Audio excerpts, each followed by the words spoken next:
3.5 मुहूर्तांपैकी एक मुहूर्त आहे तो म्हणजे गुढीपाडवा. हो, गुढीपाडवा येत आहे 19 मार्च रोजी. या दिवसापासूनच चैत्र महिन्याला देखील सुरुवात होत असते. वेगवेगळे सणवार सुरू होत असतात. हिंदू नववर्षाला सुरुवात देखील याच दिवसापासून होते आणि आपण नवीन वर्षाची सुरुवात म्हणून वेगवेगळे नवीन संकल्प घेऊन आपण वेगवेगळ्या चांगल्या प्रगतीच्या वाटचालीसाठी आपण स्वतःला शुभेच्छा देत असतो, इतरांना शुभेच्छा देत असतो आणि एक प्रकारे विजयाचा प्रतीक म्हणून आपण गुढी उभारत असतो. यावर्षी गुढीपाडवा 19 तारखेला आहे आणि याच संबंधी आपण महिलांनी कोणकोणती विशेष काळजी घ्यायला हवी आणि अशी कोणती कामं आहेत जी कामं घरामध्ये केल्यामुळे घरामध्ये सुख, समृद्धी, ऐश्वर्य नांदणार आहे हेच आजच्या व्हिडिओमध्ये पाहणार आहोत.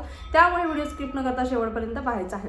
नमस्कार, मी पूजा. आपल्या चॅनलवर तुम्हा सगळ्यांचं पुन्हा एकदा खूप खूप मनापासून स्वागत करते. तुमच्या सगळ्या इच्छा स्वामी महाराज लवकरात लवकर पूर्ण करत ही स्वामींची प्रार्थना करते व आजच्या आपल्या व्हिडिओला सुरुवात करते. गुढीपाडव्याच्या दिवशी महिलांनी विशेष अशा काळज्या कोणकोणत्या घ्यायला हवी. बघा, आपण दरवेळेस घराची साफसफाई करत असतो, पण अशा कोणत्या गोष्टी आहेत ज्यामुळे घरामध्ये नकारात्मकता येते. आणि नवीन वर्षाची सुरुवात म्हटली की आपलं घर अगोदर स्वच्छ असायला हवं, बरोबर. तर सगळ्यात अगोदर आपल्या देवघरापासून आपण सुरुवात करायची आहे. बघा, आपल्या घरामध्ये वेगवेगळ्या प्रकारचे देवांचे टाक असतात. तर ते टाक कशा पद्धतीचे आहेत किंवा आपल्या घरामध्ये अशा कोणत्या मूर्त्या आहेत का ज्या आपण खंडित आहेत आणि आपण त्या पूजत आहोत, हे देखील बघणं तितकंच महत्त्वाचं आहे. कारण देवघरामध्ये खंडित झालेल्या मूर्त्या, टाक किंवा फोटोज नसायला हवेत.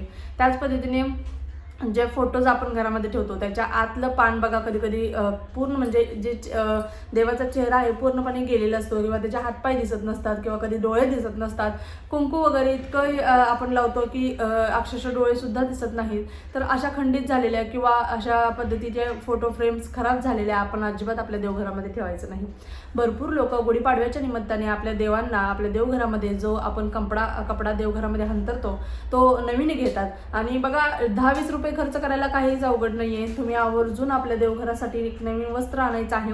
या दिवशी ही एक काम करायला विसरायचं नाही. आणि आपल्या घरामध्ये जर अशा पद्धतीची देव असतील किंवा एकच मूर्ती आणि वेगवेगळे फोटोज एकाच मूर्ती म्हणजे एकाच देवाचे 3-4 फोटोज वगैरे असतील तर बघा ते सुद्धा बघा आपल्याला चांगलं वाटतं की हे अशा पद्धतीचा एक फोटो आहे, तशा पद्धतीचा एक फोटो आहे, पण जो तुम्हाला महत्त्वाचा आहे तेच ठेवा.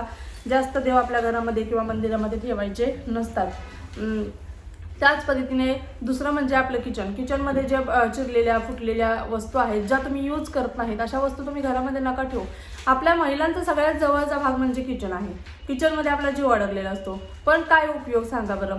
त्यामुळे आपल्या घरामध्ये नकारात्मकता येते. त्यामुळे आपण अशा गोष्टी ठेवणं कितपत योग्य आहे हे देखील तुम्हाला समजायला हवं. त्याच पद्धतीने बघा, आपण लोणचं वगैरे घातलेलं असतं, पापड वगैरे. आता उन्हाळा आहे, आता नव्याने पापड बनवायला सुरुवात होणार आहे, पण जे लोणचं पापडांना किंवा पावडर सुटली आहे किंवा कधी कधी कीड लागते किंवा लोणचं देखील खराब होतं. बघा, गरमी आहे आता, तर थोडंसं ते हवा थोडीशी खेळती राहण्यासाठी थोडंसं हलवा. खराब असेल तर लोणचं पापड वगैरे तुम्ही घराच्या बाहेर अगोदर काढायचं आहे. या वस्तू देखील तुम्हाला चेक करायच्या आहेत वारंवार. डाळी खराब झाली असतील तर त्या देखील काढायला विसरायचं नाही आहे. त्याच पद्धतीने बघा, किचन ओटा देखील स्वच्छ असणं तितकंच महत्त्वाचं आहे. किचनवरती कोणत्याही प्रकारची घाण ठेवू नका.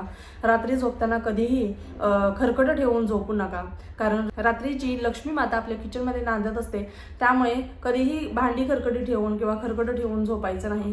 किचन पूर्णपणे स्वच्छ करायचं आहे, मगच तुम्हाला झोपायचं आहे. ही एक गोष्ट. नंतर येतो ती गोष्ट चपलांची. बघा, चपला म्हणलं की एक प्रकारे फॅशनच आहे आपली.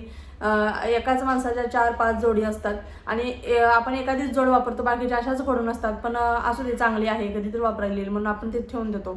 जर तुम्हाला गरज नसेल तर तुम्ही आवर्जून ती चप्पल फेकून द्या. घरामध्ये दरिद्री ठेवू नका. त्यामुळे आपल्या घरामध्ये दरिद्री येत असते आणि दरिद्री आली की तुम्हाला माहिती आहे पुढचं काहीच सांगायची गरज नाही. आपल्याला कोणकोणत्या संकटांना तोंड द्यावं लागत असतं. त्यामुळे अशा गोष्टी जर आपल्या घरामध्ये असतील तर अगोदर घराच्या बाहेर फेकून द्यायचं आहे. आता टाळा आहे, चावी आहे किंवा एक चाव्या भरपूर आहेत, पण त्याचं टाळा कशाची चावी काय आहे, कोणती आहे तेच माहीत नाही किंवा नुसत्याच चाव्या घरामध्ये भरलेल्या आहेत, कशाच्याही माहीत नाही आहे किंवा टाळाचा नाही आहे त्या चावीचा किंवा एखाद्या पेटीची चावी असते, ती पेटी कधीच बाहेर गेली पण चावी अजून जपून ठेवलेली आहे किंवा टाळा आहे पण त्याची चावी सापडत नाही. अशा पद्धतीच्या कोणत्याही प्रकारच्या चाव्या किंवा कुलप घरामध्ये ठेवायचे नाहीत. नंतर तिजोरीमध्ये देखील बघा, चांगली स्वच्छ आपली तिजोरीमध्ये आपण आपलं धन ठेवत असतो तर ती जागा देखील स्वच्छ ठेवण्याचा प्रयत्न करायचा. जास्त आपण कुचून काबड काय तर ठेवायचं त्याच्यात म्हणून ठेवायचं असं नाही, कारण ज्या महत्त्वाच्या वस्तू आहेत आपल्या लॉकरमध्ये त्याच ठेवा, नको त्या वस्तू त्याच्यामध्ये ठेवायच्या नाहीत. कपाट नेहमी हलकं असावं, म्हणजे कपाटाच्या वरती जास्त करून सामान ठेवू नये असं म्हटलं जातं. त्यामुळे हलक्या वस्तू ठीक आहेत, पण जड वस्तू जास्त ठेवू नका, कपाट जड करू नये. त्याच पद्धतीने येतं ते घड्याळ. घड्याळ बघा, बंद पडलेलं घड्याळ चुकून ठेवायचं नाही. फॅशन आहे, मान्य आहे, हातातलं घड्याळ वेगळं आहे, अलार्मचं घड्याळ वेगळं आहे, घरातलं घड्याळ वेगळं आहे, प्रत्येकाचे घड्याळ वेगळे आहे. तुम्ही 100 घड्याळ घ्या, पण चालू अवस्थेमध्ये घड्याळ असायला हवेत. बंद पडलेली वगैरे घड्याळ घरामध्ये ठेवू नका. एखादी वस्तू काचेची आहे आणि तिला तडा गेलेला आहे थोडासा, पण अजून यूजमध्ये येते म्हणून ठेवलेली आहे, तर अशा वस्तू देखील घराच्या बाहेर काढा. काचेला तडा गेलेल्या वस्तू देखील आपल्या घरामध्ये ठेवू नये असं म्हटलं जातं. त्यामुळे घरामध्ये निगेटिव्हिटी येते आणि घरामध्ये दरिद्रता यायला वेळ लागत नाही. घरामध्ये अलक्ष्मी मातेचा प्रवेश होत असतो आणि आपल्या घरामध्ये सुख समृद्धी नांदवायची असेल, आपल्या घरामध्ये माता लक्ष्मीचा वास करून घ्यायचा असेल, तर या गोष्टींचं पालन आवर्जून करायलाच हवं तुम्हाला. त्याच पद्धतीने बघा, घरामध्ये इलेक्ट्रॉनिकच्या वस्तू तुमच्या जर असतील बंद पडलेल्या, तर त्या देखील घरामध्ये ठेवू नका. जर तुम्हाला त्या यूज करायच्या आहेत किंवा त्या चांगल्या आहेत तुम्हाला वाटते, तर ते इलेक्ट्रिशियनकडे घेऊन जा. त्या दुरुस्त होत आहेत का बघा, दुरुस्त करा आणि चालू कंडिशनमध्ये घरात ठेवा. पॅक करून ठेवायचं ठेवा, पण चालू कंडिशनमध्ये ठेवा. बंद पडलेल्या वस्तू आपल्या घरामध्ये इलेक्ट्रॉनिकच्या ठेवू नका. जर यूज होत असतील तर त्या चालू करून ठेवा, नसतील तर डायरेक्ट घराच्या बाहेर काढा.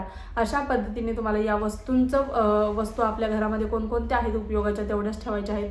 बाकीचं सगळं घराच्या बाहेर काढायचं आहे, एवढं लक्षात घ्यायचं आहे. कारण जोपर्यंत आपण ही 5-6 कामे आहेत महिला, आणि हा वर्ग आहे तो महिलांचाच आहे.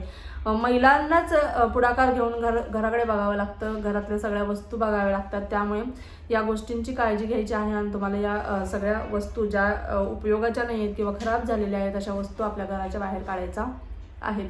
जर खंडित झालेले देव तुम्हाला काढायचे असतील तर आवर्जून व्यवस्थित विधियुक्त देवांना तुम्हाला बाहेर म्हणजे विसर्जन करायचं आहे. एखादा कपडा घ्या लाल रंगाचा वगैरे किंवा पिवळ्या रंगाचा, त्याच्यावरती ते खंडित झालेले देव फोटोची फ्रेम ती ठेवायची आहे. हळदी कुंकू धूप दीप अगरबत्ती लावायची आहे आणि दही भाताचा नैवेद्य ठेवायचा आहे. अखंड तांदूळ घ्यायचा आहे आणि एक मंत्र बोलायचा आहे, यांतु देवगणः सर्वे पूजामदाय इष्टकामसिद्धेर्थ पुनरागमनाय च.